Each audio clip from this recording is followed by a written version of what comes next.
오늘 우리에게 주시는 하나님의 말씀은 구약성경 시편 1편 1절에서부터 6절까지의 말씀이 되겠습니다.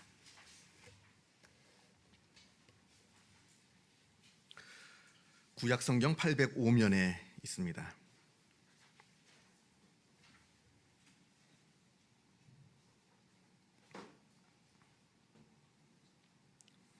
구약성경 시편 1편 1절에서부터 6절까지의 말씀을 봉독합니다.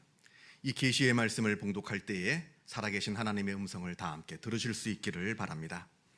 복 있는 사람은 악인들의 꾀를 따르지 아니하며 죄인들의 길에 서지 아니하며 오만한 자들의 자리에 앉지 아니하고 오직 여호와의 율법을 즐거워하여 그의 율법을 주야로 묵상하는도다.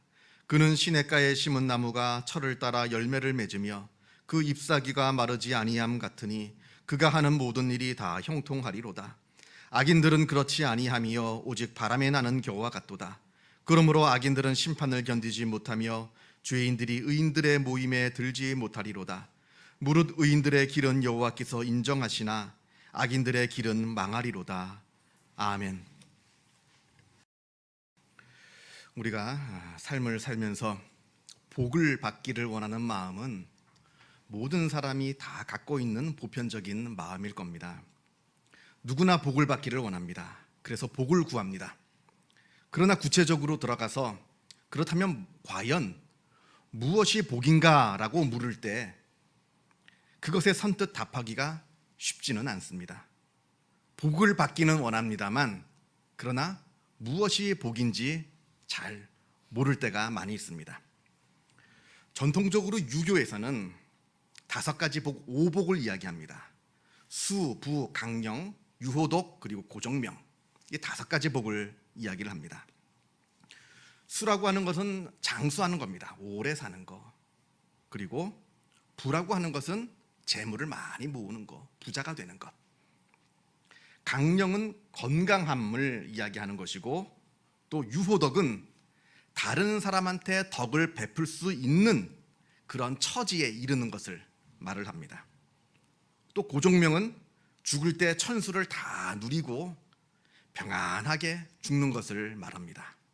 그래서 오래 살면서 사는 동안에 부귀를 누리고 또 건강하게 살면서 다른 사람한테 무엇인가 베풀 수 있는 처지에 내가 이르게 되고 또 죽을 때는 편안하게 죽는 것, 이것을 유교에서 전통적으로 말하는 복이다라고 말할 수가 있습니다. 물론 다 좋죠. 다 좋은 겁니다. 다 좋은 겁니다만 그러나 그렇다고 해서 이 5가지만 갖는다고 해서 그 사람을 복받은 사람이다라고 말할 수 있겠는가? 우리는 묻게 됩니다. 이 5가지를 다 갖고 있는 사람은 정말 행복할까? 정말로 다른 것 부러워하지 않고 정말로 행복한 삶을 살 수 있겠는가라고 하는 물음에 그러하다라고 선뜻 대답하기가 어렵다 하는 겁니다. 왜냐하면 이 5가지라고 하는 이 복은 모두 본질적이고 근본적인 복이라기보다는 외형적이고 또 환경적인 그런 복을 말하기 때문에 그러합니다. 이런 우스운 이야기가 있습니다. 좀 오래된 유머이긴 합니다만 이런 유머가 있는데 아마 들으신 분도 많이 있을 겁니다. 평준화라는 유머가 있습니다. 사실 이야기를 처음 지어내는 사람이 어떤 의도에서 이 유머를 만들었는지는 모르겠습니다만 그래도 오해하지 말고 한번 들어보시기 바랍니다. 평준화에 대한 이야기인데 먼저 50대가 되면 외모의 평준화가 일어난다 합니다.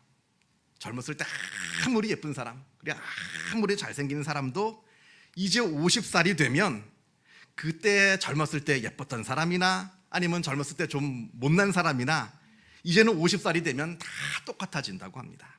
이게 바로 외모의 평준화이고 60대가 되면 학력의 평준화가 온다고 합니다. 뭐 교육을 많이 받은 사람이나 교육을 좀 덜 받은 사람이나 이제 60대가 되면 그 지식이라고 하는 것도 다 비슷비슷해지고 또 60이 되면 이제는 사람이 사는 게 자기의 학벌이나 학력으로 사는 게 아닙니다. 그동안 자기가 살아왔던 경험이나 그 인격으로 사는 것이지 내가 어느 학교를 나왔네, 무슨 공부를 했네, 이걸로 사는 것이 아니기 때문에 60이 되면 학력의, 지식의 평준화가 온다 합니다. 자, 70이 되면 건강의 평준화가 온다 합니다. 젊었을 때 아주 건강했던 사람이나 아니면 젊었을 때 병약했던 사람이나 이제 나이가 70이 되면 다 똑같이 아픈 데가 생기고 병이 찾아오게 된다 하는 말입니다. 그래서 70이 되면 그 건강으로 봤을 때는 건강했던 사람이나 병약했던 사람이나 다 똑같아진다 하는 의미에서 70이 되면 건강의 평준화가 온다 합니다.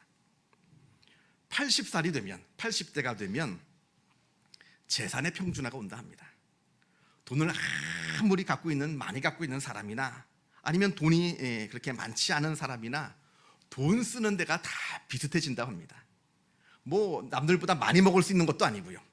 또 좋은 거 비싼 거 먹어봤자 건강에 좋지만 않아서 큰 부자나 돈이 뭐 많지 않은 사람이나 그냥 된장국 먹고 사는 건 다 똑같아지는 것이고 옷도 마찬가지라 합니다. 그때는 뭐 비싼 옷도 필요 없고 그냥 편한 옷이 최고라서 다 똑같은 옷 입고 똑같은 거 먹고 또 자녀들도 다 성장해서 돈 쓸 데도 없고 그래서 80이 되면 재산의 평준화가 오게 된다 합니다.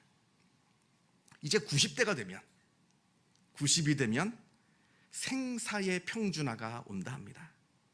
이제는 내가 과거에 부자였거나 가난했거나 내가 건강한 자였거나 아니면 병약한 자였거나 권력자였거나 아무런 힘이 없는 자였거나 다 똑같아지는 겁니다. 그저 죽음 앞에 서 있는 연약한 인간일 뿐이다 라고 말합니다. 그래서 90이 되면 생사의 평준화가 된다 합니다. 이게 인간이 나이가 들어가면서 얻게 되는 평준화라고 하는데 제가 지금 이 이야기를 나이 들어감에 대해서 조롱하고자 하는 이야기가 아닙니다. 이 이야기 안에는 굉장히 큰 진리가 들어 있습니다. 우리가 복으로 여기는 것들이 있습니다. 내가 저것만 갖고 있으면 너무나 행복할 텐데 나에게는 왜 저게 없는가 너무나 간절하게 구하는 것들이 있습니다. 육체의 아름다움, 좋은 학벌, 건강, 재산, 그리고 오래 사는 것. 이 모든 것들이 우리가 다 누리기도 전에 이미 빠르게 다 우리 곁을 떠나가 버린다 하는 말입니다. 마치 손으로 물을 뜨듯이 물을 쥐면 물을 잡은 것 같으나 어느새 나도 모르게 물이 내 손에서 다 빠져나가 버리는 것처럼 우리가 구하고 있는 이 모든 복들이 다 그러하다는 겁니다. 내가 저것만 쥐고 있으면 큰 행복을 누릴 수 있을 것 같으나 저걸 쥐는 순간 그것마저도 내 손을 빠져나가 버리고 만다 하는 겁니다. 우리가 이것을 잊지 말고 이 현실을 직시하라 성경은 말씀합니다. 자, 이것과는 다르게 오늘 우리가 같이 읽은 시편 1편 말씀은 하나님께서 우리에게 주시는 복에 대해서 말씀합니다. 먼저 이 말씀을 대해서 말씀드리기 전에 먼저 오해하지 말아야 될 것은 이 말씀은 복을 받는 방법을 말하는 게 아닙니다. 너희가 이렇게 살고 저렇게 살면 하나님께로부터 복을 받을 것이다. 이 말씀이 아닙니다. 이건 복을 받는 방법이 아니라 참된 복이 무엇인가? 복 자체를 말해주고 있는 겁니다. 그러니까 하나님께 복받기 위해서는 이렇게 살아라 저렇게 살아라 그 말씀이 아니라 하나님께서 주시는 복 그 자체가 바로 이런 삶이다 라고 하는 그 이야기를 우리에게 말씀해 주는 겁니다. 자, 먼저 1절을 보겠습니다. 성경에서 말하는 복은 다음에 세 가지를 하지 않는 겁니다. 이 세 가지 삶을 살지 않는 게 그 자체가 복입니다. 자, 먼저 복 있는 사람은 악인들의 꾀를 따르지 않는다고 합니다. 조금 현대적으로 번역을 하자면 악한 사람들의 조언을 따르지 않는다는 겁니다. 악한 사람들이 해주는 그 악한 조언에 귀를 기울이지 않는 것이 바로 하나님께서 주시는 복입니다. 우리가 살다 보면 많은 일을 경험합니다. 많은 일을 겪습니다. 어려운 일도 당합니다. 어려운 일을 당할 때 꼭 이런 경험들을 하게 될 텐데 꼭 이럴 때마다 나타나서 조언을 해준다고 하면서 편법을 이야기하고 이럴 때마다 우리한테 악한 방법들을 소개해주는 사람들이 꼭 있습니다. 꼭 나타납니다. 우리가 이런 일들 때문에 힘들어하고 어려워하면 꼭 나타나서 이거 이렇게 해봐라 편법을 이야기해주고 악한 방법을 조언해주는 사람들이 있습니다. 그걸 들으면 그럴싸하거든요. 좋아 보이거든요. 그래서 많은 사람들이 그 악한 방법을 따릅니다만 그러나 이때 하나님의 사람은 그 악한 조언을 거절합니다. 이게 복이라는 겁니다. 내가 악한 자의 조언을 거절할 수 있는 게 복입니다. 둘째로, 죄인들의 길에 서지 아니한다 합니다. 죄인들과 같은 길을 가지 않는 겁니다. 이 말은 죄인들과 함께 같이 악을 도모하지 않는다는 말입니다. 죄인들하고 완전히 다른 길에 서는 것, 죄인들하고 다른 길을 걸어가는 것, 이것 자체가 바로 복이다라고 성경은 말씀합니다. 요셉이 그랬습니다. 요셉이 보디발의 아내가 유혹할 때 그 유혹을 거절합니다. 만약에 그 유혹을 받아들였다면 이제는 서로 공범이 되는 겁니다. 함께 악을 도모한 겁니다. 그렇게 됐더라면 보디발의 아내가 요셉을 고발하지 못했을 겁니다. 왜냐하면 자기가 공범이거든요. 그러니까 그 요셉을 고발하지 못했을 것이고, 고발하지 않았다라고 한다면 요셉이 감옥에 갈 일이 없었을 텐데, 요셉이 그 악한 길을 거절합니다. 같이 공범이 되기를 거부합니다. 그래서 유혹을 물리친 것이고요. 그래서 보디발의 아내의 모함을 받아서 감옥에 갇히게 된 겁니다. 그러나 그럼에도 불구하고 이것이 복이라는 겁니다. 감옥에 안 가는 게 복이 아니라 내가 감옥에 간다 할지라도 악한 자의 길에 함께 서지 않았다고 하는 것이 복이라고 하는 겁니다. 이게 성경이 말하는 복입니다. 셋째, 오만한 자의 자리에 앉지 아니한다 합니다. 오만한 사람들, 거만하고 무례를 일삼는 그런 힘 있는 사람들, 그 사람들이 마련해 놓은 그 자리에 앉지 않는다 하는 겁니다. 여기서 앉는다라고 하는 말을 더 정확하게 번역하자면 거주한다, 머물러 있다라고 하는 말입니다. 쉬운 말로 이 말을 좀 번역하자면 오만하고 거만한 자들한테 굽실거리고 거기에 빌붙어 있지 않는다는 겁니다.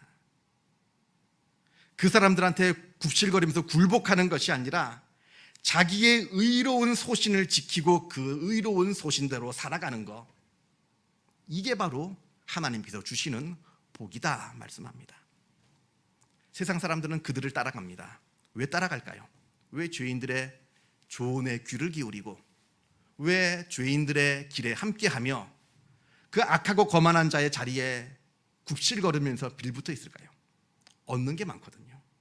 그렇게 하면 재물도 없고 명예도 없고 권력도 없고 많은 것을 얻기 때문에 그렇게 합니다만 그게 복이 아니라는 겁니다. 재물이 복이 아니고 명예가 복이 아니고 그리고 권력이 복이 아니라 내가 그것을 거부하는 하나님께서 기뻐하시는 삶을 사는 것이 바로 하나님께서 주시는 복이다라고 시편 1편에서 우리에게 말씀하고 계시는 겁니다. 2절 말씀을 보겠습니다. 2절에 오직 여호와의 율법을 즐거워하며 그의 율법을 주야로 묵상하는도다. 하나님께 복을 받는 그 삶은, 복이라고 하는, 하나님께서 주시는 복이라고 하는 것은 하나님의 말씀을, 하나님의 뜻을, 아니 더 적극적으로 얘기하면 하나님 자체를 즐거워하는 것, 이것 자체가 바로 복이라는 겁니다. 악한 것을 미워하고 하나님을 즐거워하는 것, 이게 바로 우리가 누리게 되는 아주 지고한, 아주 높은 최고의 복이다라고 말씀합니다. 가끔 가다 보면요, 이런 걱정을 하시는 분들이 계시더라고요. 내가 나중에 천국에 가면 어떡하나 하는 걱정을 하게 됩니다. 어떡하긴 뭐라 어떡합니까? 천국 가면 좋은 거죠. 이렇게 물어봤더니 하는 말이 그게 아닙니다. 천국에 가면 노상 찬양만 하고 노상 기도만 하고 노상 예배만 드릴 것 같은데 뭐 재미있는 오락거리가 있다는 게 성경에 나와 있지가 않습니다. 천국에 대해서 말씀 보면 늘 뭐 하나님을 찬양하고 하나님을 예배하고 그런 모습만 있는데, 그런 천국에 가서 재미가 없으면 어떡하나 하는 그런 별 걱정을 다 하는 분들이 계시더라고요. 제가 독일에 있을 때부터 알고 지내는 아주 친하게, 지금도 친하게 지내는 집사님 부부가 있습니다. 아마 기억하시는 분은 기억하실 거예요. 얼마 전에 우리 교회도 오셨던 그 부부인데, 그 부부가 얼마 전에 자기들이 출석하는 그 한인교회에서 아프리카 케냐에 단기 선교를 다녀왔다고 합니다. 그래서 이제 그곳에 가서, 케냐에 가서 그 현지인들하고 함께 예배를 드렸는데, 원래 아프리카 사람들이 흥이 많거든요. 노래하는 거 좋아하고 춤추는 거 좋아하고. 그래서 예배를 드리는데 이 현지인들이 막 박수를 치면서 춤추면서 아주 뜨겁게 찬양을 하기 시작하더랍니다. 그래서 함께 막 같이 박수 치면서 춤추면서 찬양을 같이 막 한국 학생들도 같이 막 했는데 문제는 이 찬양이 끝나질 않는 겁니다. 계속해도 이 사람들이 계속 뜨겁게 찬양을 하고 박수를 치면서 춤을 추면서 찬양을 하는데 무려 3시간 동안, 예배 동안에 무려 3시간 동안 찬양만 춤추면서 박수치면서 뜨겁게 찬양을 했습니다. 그렇게 해서 예배가 다 끝이 나고 기진맥진해 있는데 어느 한 청년이 이 집사님 부부한테 와가지고 이러더랍니다. 물론 농담으로 한 말이죠. 집사님은 저 천국 안 갈래요. 왜 그러냐 그랬더니 천국 가면 맨날 이렇게 찬양할 거잖아요. 저는 이래서 천국 못 갈 것 같다고. 그래서 서로 농담으로 한 말이기 때문에 서로 이제 웃고 말았다고, 한참 웃었다고 하는 이야기를 들었습니다. 천국에 가면 진짜 좋을까요? 솔직히 우리가 천국에 가면 성경 말씀 보면서 천국은 분명히 기쁘고 즐겁다고 하는데 뭐가 그렇게 좋을까? 뭐 보안이 뭐 특별한 오락거리도 없는 것 같고 재밌는 일도 없는 것 같고 그저 하나님을 찬양하고 하나님을 예배하는 것으로 영원토록 영원히 하나님을 찬양하고 예배하는 것으로 시간을 보낼 텐데 뭐가 그렇게 좋을까? 혹시 이런 생각 한번 해보신 적 있으십니까? 속으로만 대답하시면 됩니다. 그런데 우리가 여기서 알아야 되는 것이 있습니다. 여기서 말하고 있는 즐거움이라고 하는 것은 우리가 어떤 오락거리를 해서 무엇인가를 해서 누리는 그런 즐거움이 아닙니다. 천국에서 누리는 즐거움이라고 하는 것은 관계 안에서 얻는 즐거움과 기쁨을 말을 합니다. 여러분들 다 경험해 보셨을 겁니다. 사랑하기 때문에 그 사랑하는 사람과 함께 있는 것만으로도 느끼는 그런 기쁨, 뭘 특별한 걸 해서 뭐 특별한 걸 봐서 즐거운 것이 아니라 기쁜 것이 아니라 그 사람과 함께 내가 있다는 것만으로 무한한 기쁨을 누리는 그 경험들을 한 번씩은 다 해봤을 겁니다. 예를 들면 남녀 간의 사랑일 수도 있고요, 부모 자식 간의 사랑일 수도 있습니다. 아니면 친구 간의 우정일 수도 있습니다. 어쨌든 사랑하는 사람과 함께 있는다는 그것만으로도 너무나 즐거운 기쁨과 즐거움을 누렸던 경험들이 다 있을 거라 생각을 합니다. 보고 있어도 보고 싶고 그 경험들. 천국에서 누리는 기쁨이 바로 이러한 기쁨을 말을 하는 겁니다. 하나님과의 관계 안에서 하나님과 누리는 존재론적인 기쁨을 말을 하는 겁니다. 그래서 천국에 가면 뭐 게임이 없으면 어떡하나, 뭐 오락거리가 없으면 어떡하나, 뭐가 없으면 어떡하나 걱정할 필요 없습니다. 하나님과 함께 하는 것만으로도 무한한 사랑을 누리게 될 것이다. 이 복을 말씀을 하고 있는 것이고, 이 절이 우리가 오늘 읽은 이 절이 바로 그 기쁨에 대해서 이야기를 합니다. 자, 2절을 한번 읽어볼 텐데요. 오직 여호와의 율법을 즐거워하여 그의 율법을 주야로 묵상하는도다. 우리가 천국에서 누리게 되는 이 관계적인 기쁨, 이 존재론적인 기쁨을 이 땅에서도 조금 맛보는 것이 복이라는 겁니다. 조금이나마 하나님의 말씀을 읽고 하나님의 뜻을 알고 또 하나님을 또 기뻐하는 그 기쁨이 나에게 있다, 이 천국의 기쁨이 있다, 이것을 누리는 것이 바로 진짜 복이라고 하는 겁니다. 그래서 이 지구한 복을 경험하고 누리고 있는 사람은 늘 행복합니다. 늘 감사한 마음을 갖고 삽니다. 내가 뭘 갖고 있느냐 갖지 못했느냐 이게 중요한 것이 아니라 지금 다른 사람과 내가 비교해서 더 많이 가졌느냐 덜 가졌느냐 이것이 중요한 것이 아니라 하나님께서 나를 사랑해 주셔서 나에게 베풀어 주시는 그 기쁨, 이 기쁨에 집중하는 겁니다. 그것으로 만족합니다. 그것으로 감사합니다. 이게 바로 하나님께서 우리에게 주시는 가장 높고 가장 큰 복이라고 하는 겁니다. 마태복음 25장에 달란트 비유가 나옵니다. 주인이 먼 나라로 여행을 떠나면서 청지기들한테 자기 재산을 맡깁니다. 한 청지기에는 5달란트를, 다른 청지기에는 2달란트를, 그리고 나머지 한 청지기에는 1달란트를. 우리가 잘 아는 내용입니다. 잘 아는 바처럼 5달란트를 받은 사람은 열심히 그것으로 장사를 해서 5달란트를 더 모아 10달란트를 주인한테 돌려드립니다. 2달란트 받은 사람도 그 2달란트 가지고 열심히 일을 해서 2달란트를 더 만들어서 주인에게 4달란트를 갖다 돌려드립니다. 그런데 1달란트 받은 사람만 그 돈을 가지고 최선을 다해서 돈을 벌 생각은 하지 아니하고 그저 땅속에 묻어두었다가 그 한 달란트만 가지고 주인에게 돌려줍니다. 이때 주인이 그 청지기를 보고 악하고 게으른 종이라 책망을 하십니다. 여러분, 5달란트, 2달란트만 큰 돈이 아닙니다. 한 달란트도 충분히 큰 돈입니다. 달란트가 35kg이거든요. 한 달란트 금을 줬다는 얘기는 35kg이나 되는 금을 맡긴 겁니다. 엄청나게 큰 돈입니다. 적은 돈이 아닙니다. 아무짝에도 쓸데없는, 아무 일도 내가 시도할 수 없는 그런 형편없는 돈을 맡겨주신 것이 아니라 아주 충분히 많은 돈을 맡겨주신 겁니다. 지금 내가 받은 은혜가 이렇게 큰데 왜 이 은혜에 감사하지 못하는 겁니까? 내가 받은 그 은혜를 가지고 최선을 다하지 못한 채 왜 그것을 가지고 원망하고 불평하면서 그저 땅속에 묻어두기만 하는 겁니까? 5달란트하고 비교했습니까?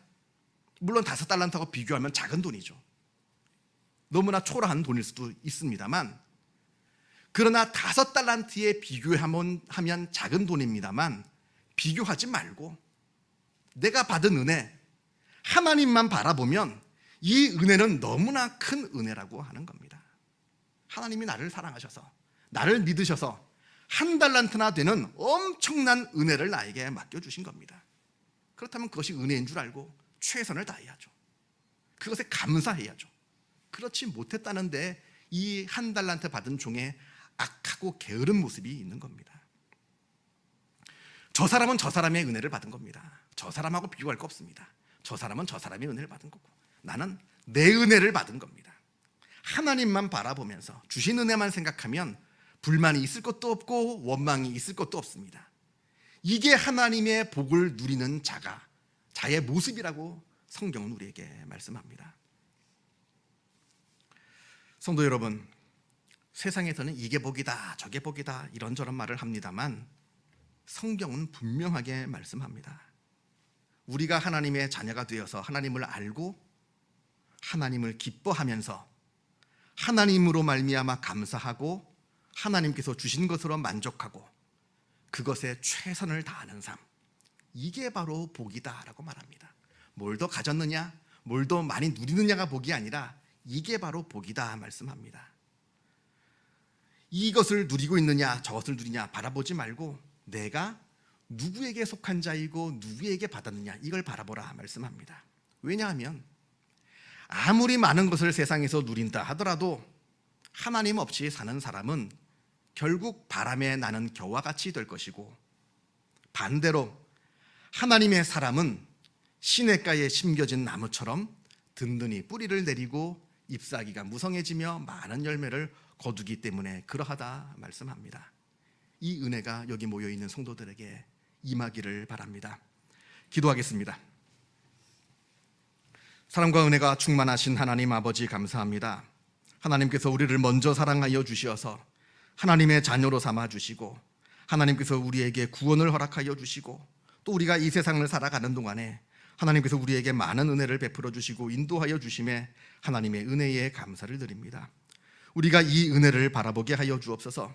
세상의 헛된 것 바라보면서 그것을 쫓아가지 않게 하여 주옵시고 하나님을 사랑하고 하나님과 더욱더 깊이 교제하는 놀라운 복을 누리는 우리의 삶이 되어지게 하여 주옵소서.